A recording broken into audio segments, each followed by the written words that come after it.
होली गीत लेके आयल बानी लाइव पे बिरहा नगरी के सौजन्य से कि हमारे होली गीत छूटे जात बा जेकरी देख रेख में हमारे गुलाब भैया के देख रेख में और राम जी नाजू उस्ताद के देख रेख में ही हमारे होली गीत छूटे जात बा बिरहा नगरी के बा।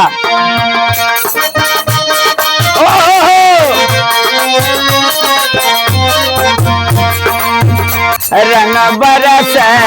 हो रंग बरस रंग बरस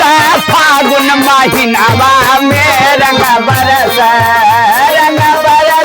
फागुन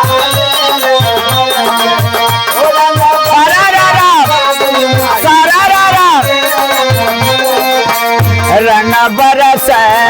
रंग बरस रंग बरस फागुन महीनावा में रंग बरस फागुन महीनावा में। जियो भैया जियो होली है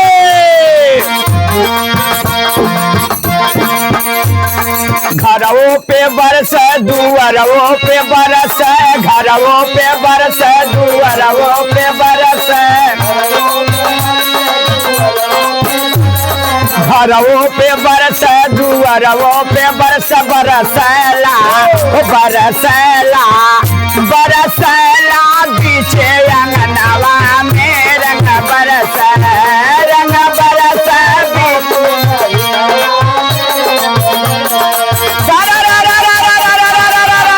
होली है रंग बरस फागुन महीनवा में रंग बरस। अच्छा तो और रंग कहाँ बरसेला गुलाब भैया हम बतावत है। तालों में बरस तलैयों में बरस तालों में बरस तलैयों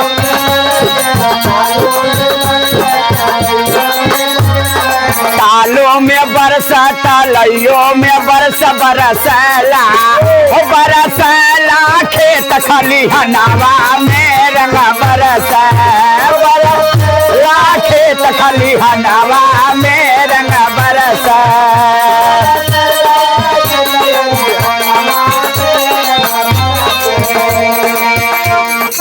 और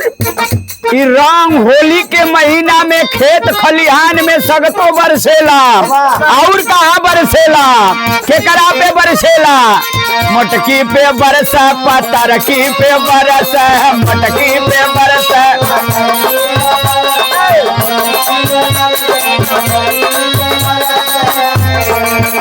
नाजू भैया वो बड़ी मोट बाड़ी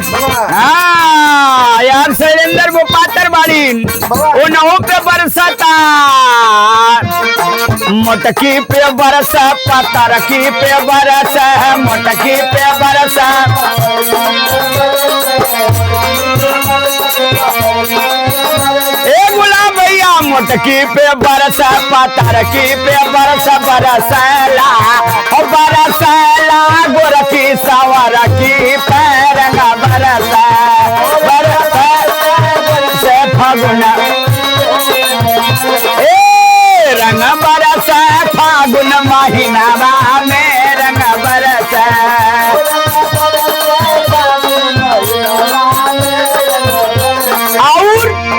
होली का महीना बड़ा पावन महीना होला भैया एमे हित दुश्मन सब चिन्हा जाला सबके ऊपर कलर चढ़ेला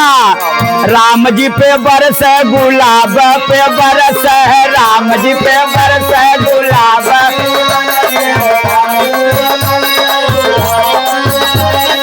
राम जी पे बरस गुलाब पे बरस बरसला शैलेंद्र बदनवा पे रंग बरस शैलेंद्र बदनवा